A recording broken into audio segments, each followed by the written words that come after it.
Welcome back, Rock Comedy Tour podcast number 3 in New York City. Excited to have my guest today, Dean Edwards, one of the most talented comics in the game. I've known about you for a long time, bro. Oh, thanks, man. Thank you. Like, we only really met maybe like a year or two Right, ago. when I thought you were the Mike Young from AGT that sang in the subway. Yeah, you're like, yeah. By the way, I forgot. I didn't forget. I always remember that.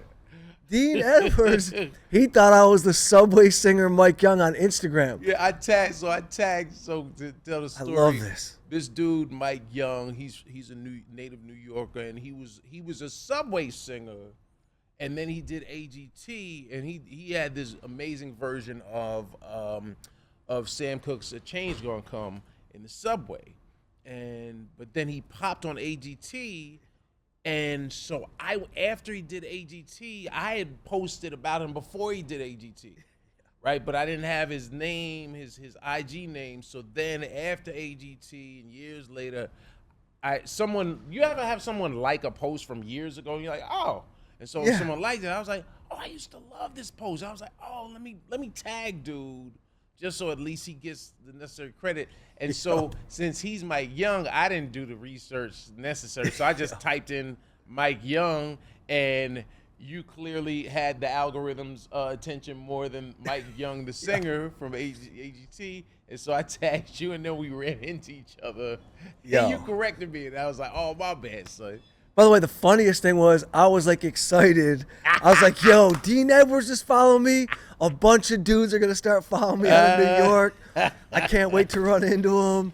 I'm a fan. He wasn't following me at all. Didn't matter. But I did. Eventually. That is funny. Yeah. The comedy. Where is the other Mike guy? Is he still singing? I don't know. That's the thing with America's Got Talent, man. It's like people get that initial pop. Yep. And then I mean, just like with anything else, it's like you know, how do you flip it into more opportunity? Yeah. You know, and I'm sure he's singing. I hope he's not only singing in the subways again. You know, hopefully he's on, like, because they always wind up doing the AGT All Stars. You know, starring. Right, a tour of all the AGT people. Yeah. And so I'm like, all right, well, hopefully he's in Vegas or somewhere. You know.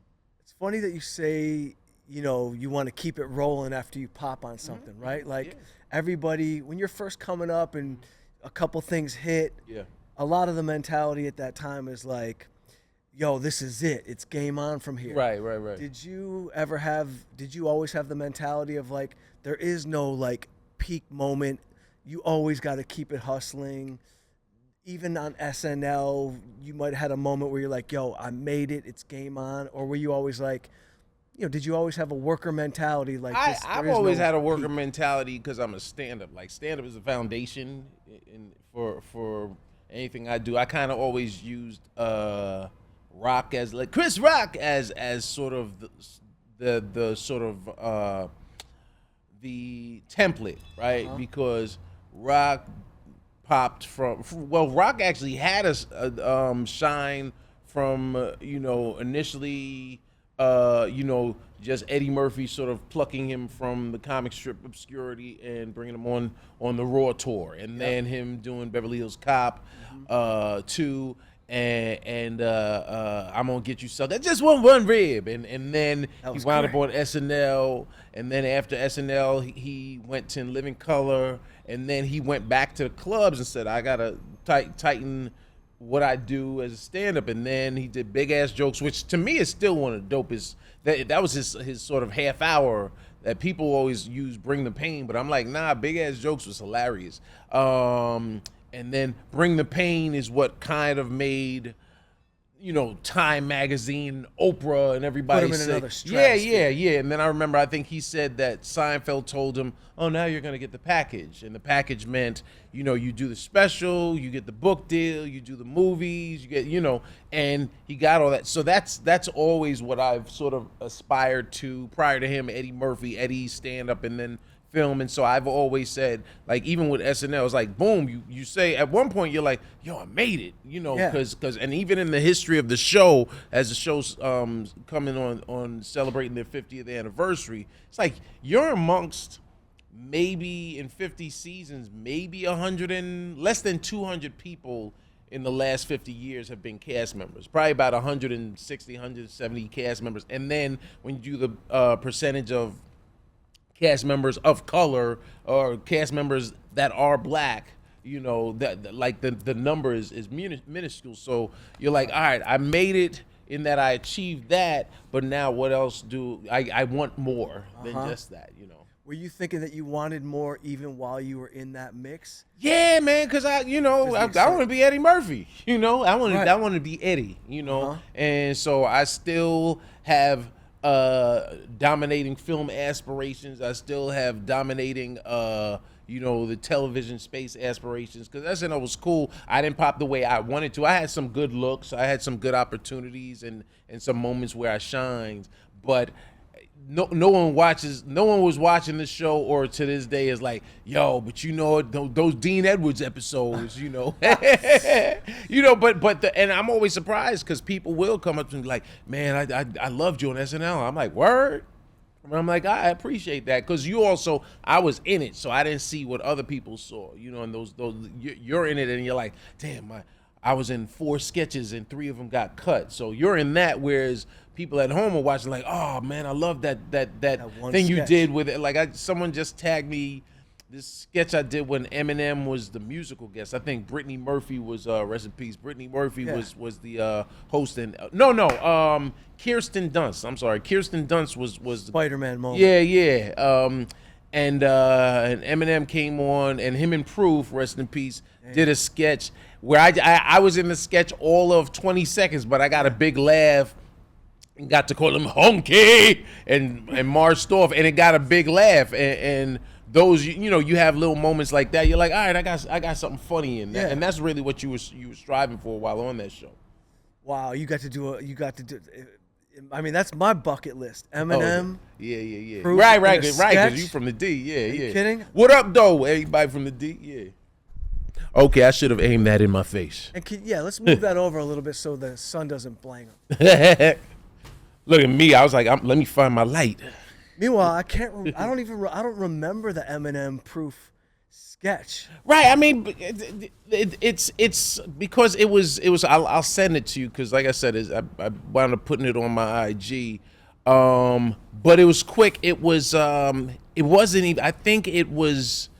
Might have been Chris Kattan and maybe Amy Poehler, or they were all having auditions for background dancers or singers, and I came in very refined in like a sweater vest and button down and glasses, and I'm river dancing, and so it's definitely not what you expect from this black cat. And then I think Amy and Chris Kattan played these sort of like trashy sort of trailer park characters. And I might be way off. If anybody sees this, but I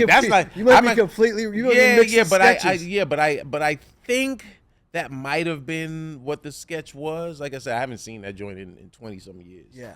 Every now and then, will you just post an old sketch, like like with that, like if somebody's, because what happened was someone tagged me on it, and I was like, oh shoot, I forgot about this, and so I was like, yeah, I'll share it for the people, because the people that rock with me, people that the followers that, or the people that support, you know, they might not be familiar with it, and you'll get some people like, yo, I didn't know you worked with Eminem, you know, and I'm like, Eminem worked with me. All right, let's keep it 100.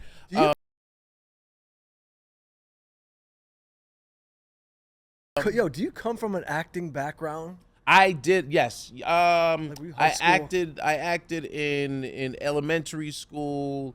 I went to film school. I studied with the amazing Larry Morse, who's worked with everybody from he helped DiCaprio win an Oscar, and Hilary Swank win 2, and he's worked with a bunch of great people. And so I was fortunate enough. I'm a Morsean too, but I read and study Uta Hagen. You know, I'm always I mean I'm in the shadow of Denzel Washington, so I am always chasing Denzel. Huh? Good, yo, that's a good race to Yeah, be. yeah, That's a yeah. good cat And to as chase. Denzel was always chasing Sydney, so it's like Sidney Poitier. So I'm like, I study people that like people think, goats. yeah, man, because like Denzel might be the GOAT. you know, you don't get into this because you want to be average. I want to be great. Denzel might be the GOAT. It's Denzel is dope. I mean, and Pacino is dope, and obviously Brando and Portier. Like, there's so many great actors. The Oscar nominations just came out, and one of my boy Hugh Moore, he was like, "Yo, they didn't nominate Denzel." I was like, "Yeah, but a lot of people didn't like Gladiator too." So, Right. I'm not surprised. I know he got nominated for a Golden Globe and didn't win it, but he has two. right. He has two Oscars. I think he's okay. Yo, yo, come. I gotta ask you. Like, was your style of stand up? Oh, did you start out with the voices and the singing? Yeah. Because it came natural. Yeah, And did you ever try to? Was there ever a moment where you're like, you know what? Let me bridge this into my real life and talk about my real life. Well, you know what? Another rest in peace. Lucian Holder used to book the comic strip. After I did Def Comedy Jam in '95, Lucian Chappelle hosted my Dave Chappelle hosted when he still sounded happy, you know, and he didn't sound so heavy, you know.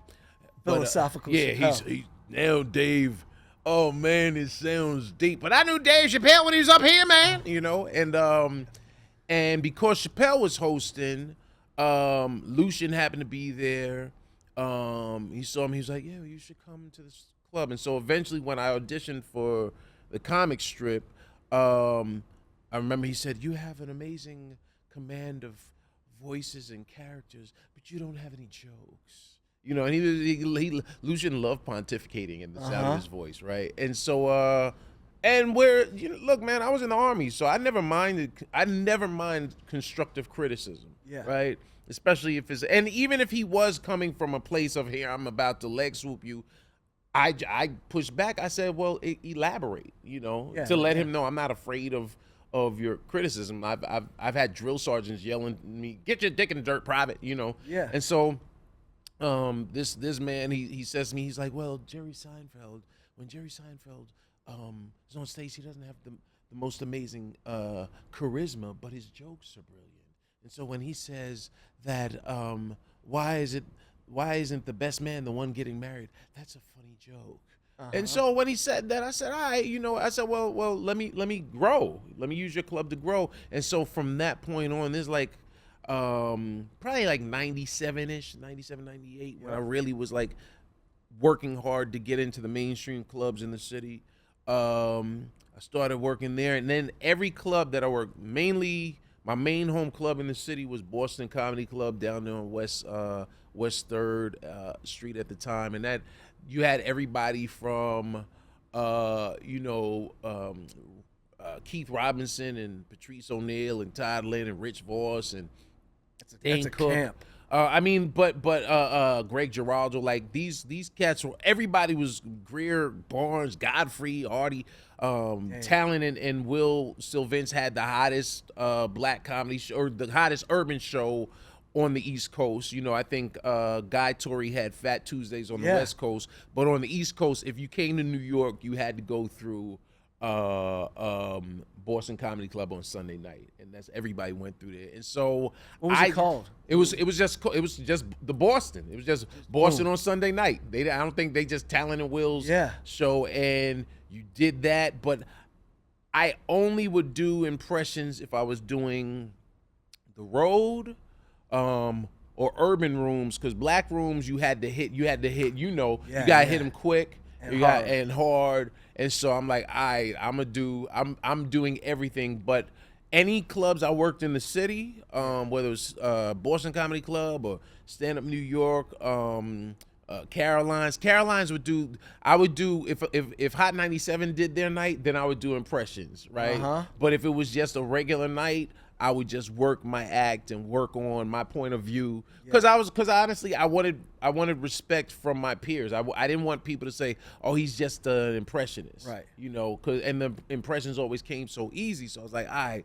let me make sure that people respect my stand up gangster, and then you know, kudos to Lucian for giving me that criticism because that pushed me to not rely on the crutch of my impressions. Isn't it crazy how one comment can shift and pivot Yeah, your man. whole game? Yeah. Well, because it makes you know, like I said earlier, we don't get into this to become average. You want to be remembered and be great.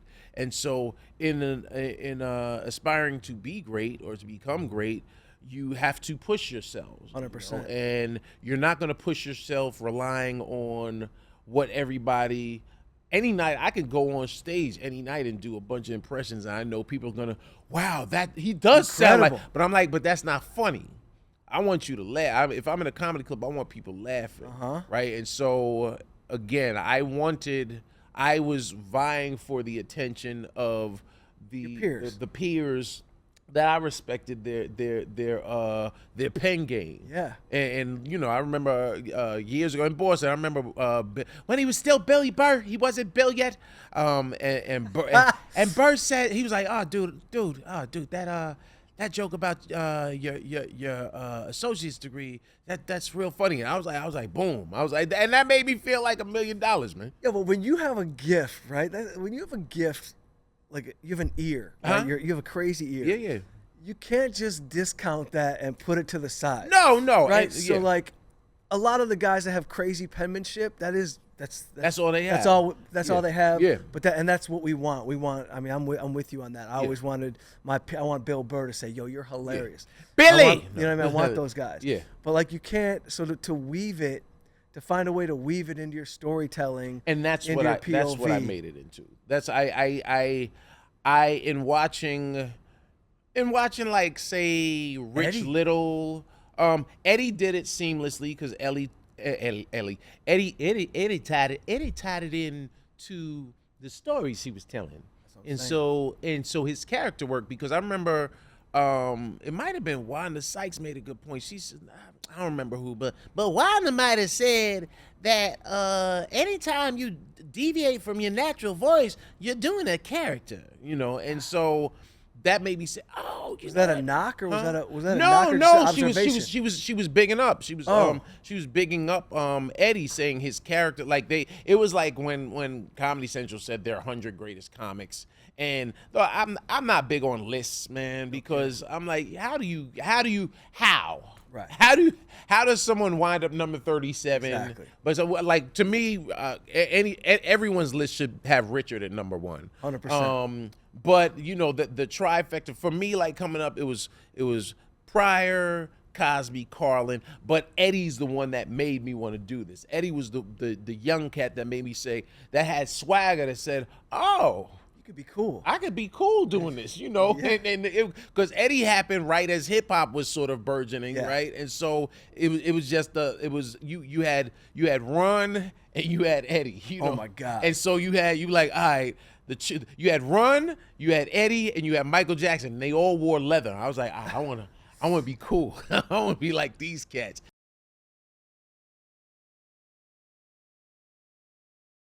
Right. And Jam Master Jay gave Run the leather. Yes, he did. Yes, he gave did. him that idea. Yes, he did. Yeah, because you ever see those pictures of them? Of course. Oh, they were corny. I know. They were corny in the beginning. You like, what? This is where they started, you know. But yeah, man, from watching Eddie and then watching people that did impressions, a la say a Rich Little, where it was the turnaround. I never liked, for me, once I became a comic, I never liked when people like, and now here's Ronald Reagan, and they turn around and like, oh my God, Will, and because I forgot like, about the turnaround. Yeah, I was like, why? They used to do the turnaround. Why'd you turn around? You're still you. Yeah. You still look like you. You're the same person. You're not fooling anyone. And so that took away from it. And I think especially like when Mad TV and SNL, when I auditioned for them, for me, it was attempting to figure out a way to save time during the audition. For sure. And so I was like, nah, if you set it up top, then you can just go. You can just go into the impressions. You don't have to turn around. You don't have to turn around because people will marvel at your verbal and mental dexterity when you're going from Denzel Washington to Chris Rock to Dave Chappelle. You know, you're just boom, you're just zigzagging. You know, going from Cat Williams to Kevin Hart. You know, it's quick and so that makes people not only laugh but like, yo, he's sharp. You're not and coming from the black circuit or the urban circuit, that's what you didn't want to let people up for air, right? You just bow. You're just like staying on top of like Drew Frazier and Talent were like monsters at just once they got the locomotive rolling, they just bow, and just kept hitting you. JB Smooth was the king at just constantly. JB will take an idea and look, fool, I'm gonna milk it. I'm gonna keep pulling and drain as much milk out of that. It's called the udder, right? It's called the udder. You just squeeze as much milk out of it as possible. That's unbelievable. You know, and so that's what I was like. And these are all cats that I like all of them cats. I aspire to just like not borrow from them, but just okay. That's what I want to do. I want to bow. I saw JB Smooth do Chocolate Sunday in LA, and I saw Chris Rock in the back on the floor laughing, buckled over. JB was doing that bit about like riding a horse and carriage bit, and he like, started doing it. Man, that is my song right there. That is my song. You could do anything to that song. You could ride the stagecoach to that song, and whatever song is hot, you know, we gonna be all right. And JB would just milk it, man. And I've seen JB do that in major clubs like the Laugh Factory and Hole in the Walls in the Bronx, the Sugar Shack. You know, dude, JB Smooth killer. Doesn't get the dap. JB, Reggie McFadden. I don't know if you remember. Yo, I do remember Reggie. McFadden was he was a comedy store guy for a long time. Yeah. He was there. I saw Reggie all the time. Yeah, man. Yo, I saw Reggie McFadden have like a sensitive moment on stage. Really? He was like a sensitive dude. Yeah. He was having very soft spoken. Yeah. But he was a beast. Yeah, and man. He was such a great writer. Yeah, man. And I remember seeing him one night at the Comedy Store, and there was like this moment at the Comedy Store where it was like rougher crowds, emptier rooms. It was just Comedy Store was having a downtime. It was the lull. It was in the 90s. Yeah. It was that in the lull. 90s. Yeah. And Reggie McFadden said to the crowd in like the most sensitive ways, like, all I'm trying to do is like make you laugh. I'm just trying to make you laugh. And I was like, whoa. Wow. He took it down. Yeah. To like I'm like, that's Reggie McFadden. Yeah. Like I hadn't known who Reggie was until Right. I was like, he might cry. He was ready to go at the Comedy Store, but I was a big fan of Reggie McFadden. Yeah. And we were talking earlier about like kind of who is it? Is there like always one person that's gonna make you go, I want to do that? And we were both talking about Damon Wayans. Oh yeah. Damon Wayans does not. First of all, Damon Wayans still looks like he's off age with all of us, right? Like, with the exception of like the gray beard. If he shaves, Damon Wayans is the same age, and like put him next to Damon Jr. and you're like, which one is older? You know, you like if not for older than like your weight, dad. Yeah, you know. But Damon Wayans, man, when Damon like the first time.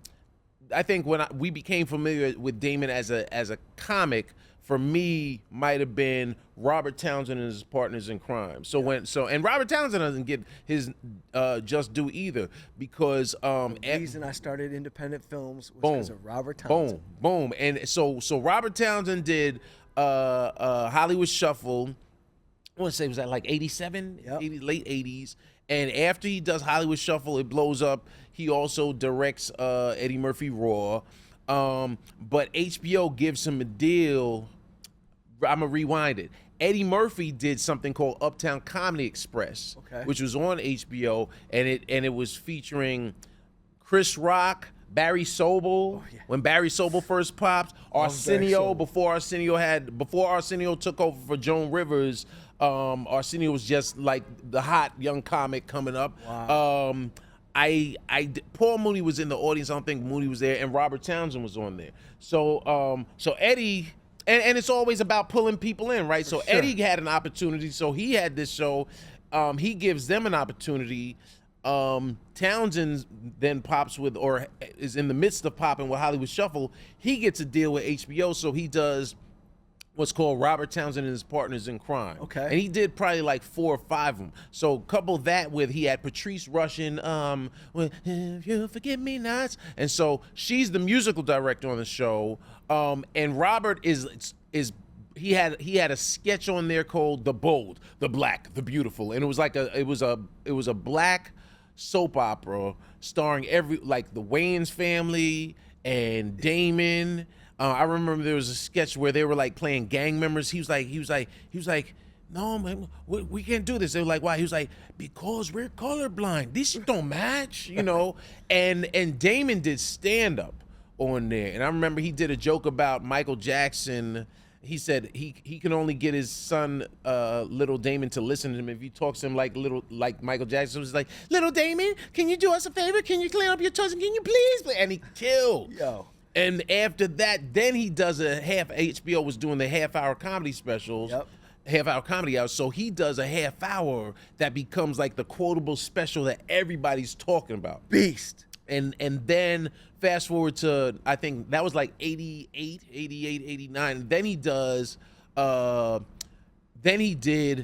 In Living Color hits around 90, and Damon does Damon Wayans' Last Stand, which is his, and this is like right after Tyson might have gone to jail, or he just had the drama with I remember with Robin. She was like, can't nobody beat that. And he was like, Robin hit him in his pocket, you know. And Damon was just, man, he was just, Damon to me was the way we revere Dave Chappelle and Chris Rock now. Genius storyteller. He was that dude, man. He was, I mean, and actually in his first half hour, he did a lot of the characters that wound up becoming characters on In Living Color. Oh wow. He did Anton. Excuse me, excuse me, Mr. and Mrs. Motherfucking Sensitive. Homie the Clown. Yo, homie, like Damon was like, Damon is someone I could just sit and listen to all day, man. So we're on this tour, right? And I had never met Shantae Wayans, who's a cousin. Oh yeah, that's the homie right there. She's incredible. Yeah, Shantae's I'd never real met funny. her before, Oh, but okay. I had to tell her. I was like, listen, I had like a spiritual moment. Oh wow. In the Comedy Store on one of those late nights. Damon Wayans is doing his thing, and like this crazy, like this is when I was first starting out open mics. Yeah. And like this crazy, like peaceful feeling came over me, and I was like, I wanna go for that. Yeah. Like, rich, poor, make it, don't make it. I want to get on that path. Yeah, this man. dude, he was speaking to me. Yeah. Bro, I still remember he did this bit about Tyson. He's like, if Mike Tyson wanted to funk me, he goes, the toughest thing I could say is, you got 10 minutes. You got 10 And I was like, for how long? Yeah. Damon Wayans is, like you were saying, he doesn't get the props he deserves. Yeah. He seems comfortable though. He seems like he's okay. Yeah, I don't need him. I'm not saying that as if he's bitter about it. I just, as a fan of great stand-ups, he's one of the greats. I believe he's one of the top ones. And I remember, I think I saw something that Chris Rock even said, like Damon was the dude he was trying to be. You know, I've never seen anybody with such a smooh delivery. Yeah. You know what I mean? Like ice cold, cool, and then hit you with a punchline that's so crazy. Yeah, man, that dude. I remember, what were they eating at the Wayans house? I remember he did Arsenio in like one of the latter part of Arsenio's amazing talk show, and Arsenio was like requesting him to do a joke, and Arsenio's do the joke about MLK. He was like, oh, you mean that Coretta Scott King must have been amazing because Martin would come home from a day of March. He's like, oh, look at who's back. He's back from the mountain. Oh, you've been to the mountaintop.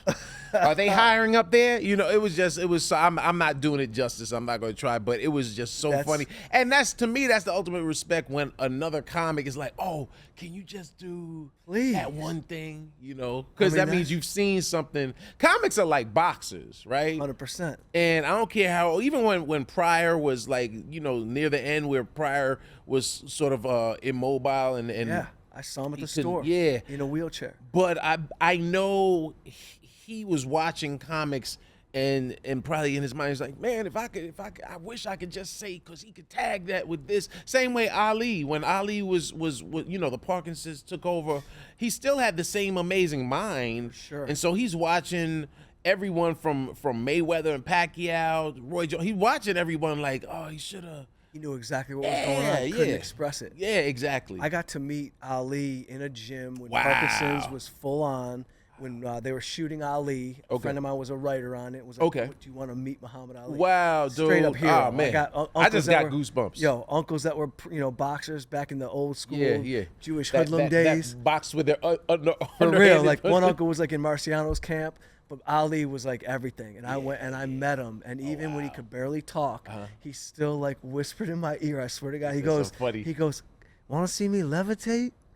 And he like mumbled that to me. I go, "Yeah," and he just got up on his tippy toes. Go, see that? And I was like, goosebumps all day. Yeah, man. I'm good now. Got a picture with him. Yeah, and it was yeah. funny because in the picture, Ali put my hand on his chin. Oh, I would wow. never put my hand Right, on of Ali's course, chin. of course. He took my hand and like put it on his chin. Yeah. So the picture, a lot of people were like, yo, why would you put? I was like, yo, he put my hand Wow. on his wow. chin. Wow. But yeah, I That's got the to meet ultimate. Ali. I mean, to me, and that's that actually just made me a little emotional, man, because it's I always say that the gift of life is to give and to give without end. Yeah. And that's somebody that gave of himself, and even in that moment, right?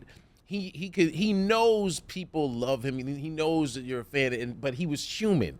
And he was cracking jokes, and when you could, and I don't know who said it, but people maybe Patti LaBelle, people remember how you made them feel. Yeah. And so that's somebody that said, hey, I want to make someone's day, but also leave a positive imprint on them. I think it's Maya Angelou. Is it Maya Angelou? Said that. Okay. They'll never remember what you said. You're right. Okay. They'll remember how you made them feel. Yeah, man. And it's funny that you said that because I think about that even when I'm doing comedy, even when I'm writing a piece, a script. Yeah. Everybody will remember how you feel, even the way we memorize things. Yeah. It's like through emotion. Like I Yes, can't remember yes, anything yes. unless I'm like glued to it. Right. You know what I mean?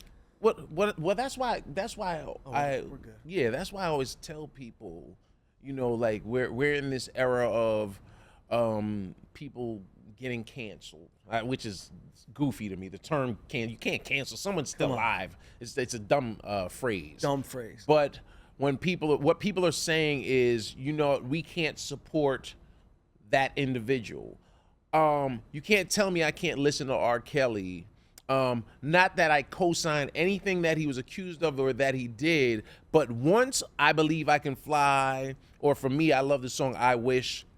Once that song was released to the public, it became the public's. For sure. Right? The same way You got a problem with Elvis Presley, once he released You Ain't Nothing But a Hound Dog, however you feel about him dating someone that was far younger than him, that's still, if that's your song because when you were in elementary school, it got you through something, it made you feel empowered, that's yours. 100%. I still, when people like, you still watch The Cosby Show? Yes, because it was a positive representation of the black family unit during a time when the black family unit wasn't represented in a positive fashion on television or in mass media. It's funny because I couldn't agree more, and it's like you can be great at your job, not great at your life. Right. None of it is the same. And I saw Seinfeld say it recently. Someone was like, Jerry, can you whoever, I forgot who the interviewer was, but they're like, can you separate? He's like, yeah. Right. Of course I could separate. Right. You're going to not listen to R. Kelly songs? Right. Okay, like you said, I don't agree with what you did here. Right. But if we knew what every single artist did in their private time, there'd be no art. And vice versa. If we knew what every individual, like right now I see this whole sort of Hollywood is a beast. I'm like, everywhere is a beast. The plumbing company, you have no idea how your plumber is. Like you talk about like Diddy's freak off parties. Some of y'all were freaking off last week in a club in I went to University of Arizona. Say what? Diddy ain't got nothing on the Wildcats. Right. Are you crazy? Lotion? Right. We didn't even need tanning lotion. You don't know what you're talking about. Exactly. I mean, I definitely don't condone what I'm hearing in the court transcripts. Of course. But like, yes. But I'm gonna still listen to all about the Benjamins. Yeah, all about the Benjamins. It's funny though because I'm an old school hip hop fanatic. Tribe, De La, of course. my era, Special Ed. You know the Roots are going to be in concert at the Blue Note. They're doing 30th anniversary 3 nights at the Blue Note in March. Just got our tickets. Yeah, man. I gotta, because the Blue Note's not huge, is it? No, it's not. It's not. So they're doing. I think they're doing 3 nights, probably like 6 or 7 shows. I gotta look that up. They said they're not doing the full "Do You Want More" album, but this is a celebration of the 30 year. The "Do You Want More" dropped, I think, January 17th, 1995, and so they're sort of celebrating 30 years of that, but doing tracks from you gotta hear "You Got Me," Yo. Speaking of people that don't maybe always get their props on the level they should, Black Thought is in my top 10. Yeah, shoot. I'm not a typical arrogant American. I'm not big on top lists, but Black Thought's in everybody. I think after he dropped that 9, nearly 10-minute Funk Flex freestyle. Oh yeah, which is 9 minutes from when he starts. There's not It's as soon as the beat drops, boom. I'm sorry for your losses, and he goes right in. He is a monster. Breath control on ridiculous, man. Lyrics. Yeah, Tariq is nice. Tariq is so nice. I'm not a typical arrogant American. Known to prescribe medicine. Yes. I'm sick as I ever been. Yeah, I love him. And then it's funny because you said 9-minute freestyle. No one's done that since I just saw that dude, the Locksmith. The Locksmith dude on Sway. Yo, that dude Locksmith is 9 minutes. Yeah, that dude Locksmith is nice. Yeah, he's nice. Look, now you got me like running through. My favorite line from Thought in that freestyle is, I am a walking affirmation that your aspirations get you closer to your aspirations. Don't quote me, but that line is so prolific and powerful, man. Yo, you know what's nice. You know what the dichotomy is interesting to me? High snobbity. To be a great rapper though, you gotta be crazy smart. And you gotta read. So a lot of these rappers who were like, no one wants to talk about, like, these dudes are smart. Yeah. They might have skipped a few grades, maybe dropped out of school, but you can't be dope lyricist. Like Eminem, straight genius. You got. He might be the best comedian, right? Like is a comedian. You gotta read, man. You like our tools as comics or MCs or songwriters, what have you. Words are tools, and the only way you learn how to utilize those tools is reading. 100%. Comprehension. I see you on Instagram talking about reading. Yeah. And I love that, bro. Yeah, I gotta start it back. Because I go for 20 pages per day. 20 pages, 20 a day. It's not a lot, but it's enough. Oh, it is a lot. 20 pages is a good number. I know we gotta wrap this up, but I say 20 pages is doable. And if anybody's out there, if you can't start at 20, but start at 10. Tell yourself, I can read 10 pages. Don't say I'm gonna read a chapter. Just say I'm gonna read 10 pages a day. Yeah. In a week, you'll have read 70 pages. I do 20, so in a week, that's 140 pages. In 2 weeks, that's almost 300 pages. That's usually most books. I'm with that. Yeah. I'm with that, Dean Edwards. Yes, sir. Yep. In between you and my next guest, I might just read a couple pages. Hey, boom. I get them in. But I will say, I notice when I am in reading mode, like my brain's on fire. Yeah, you're exercising the muscle, man. It might take a few days to like feel that. It's okay. Anybody who's thinking about not doing it, but like, not to get educational over here, but like for real. We've been dropping jewels this whole set. Yo, but I'm with that reading. Yeah, man. Because I notice in my own brain, it's like my writing gets better. Yep. And my brain just functions better. Yep. So like, get on it. Because you're exercising the muscle. The brain muscle. is active, and because you have it active now, you have ideas that are coming in, and so you're pushed to create some new ideas for yourself. Yep.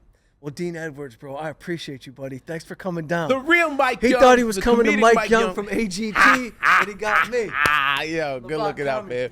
Appreciate it. Thanks, fam. Thank you. Thanks so much. These are comfy. These are so comfy. Right?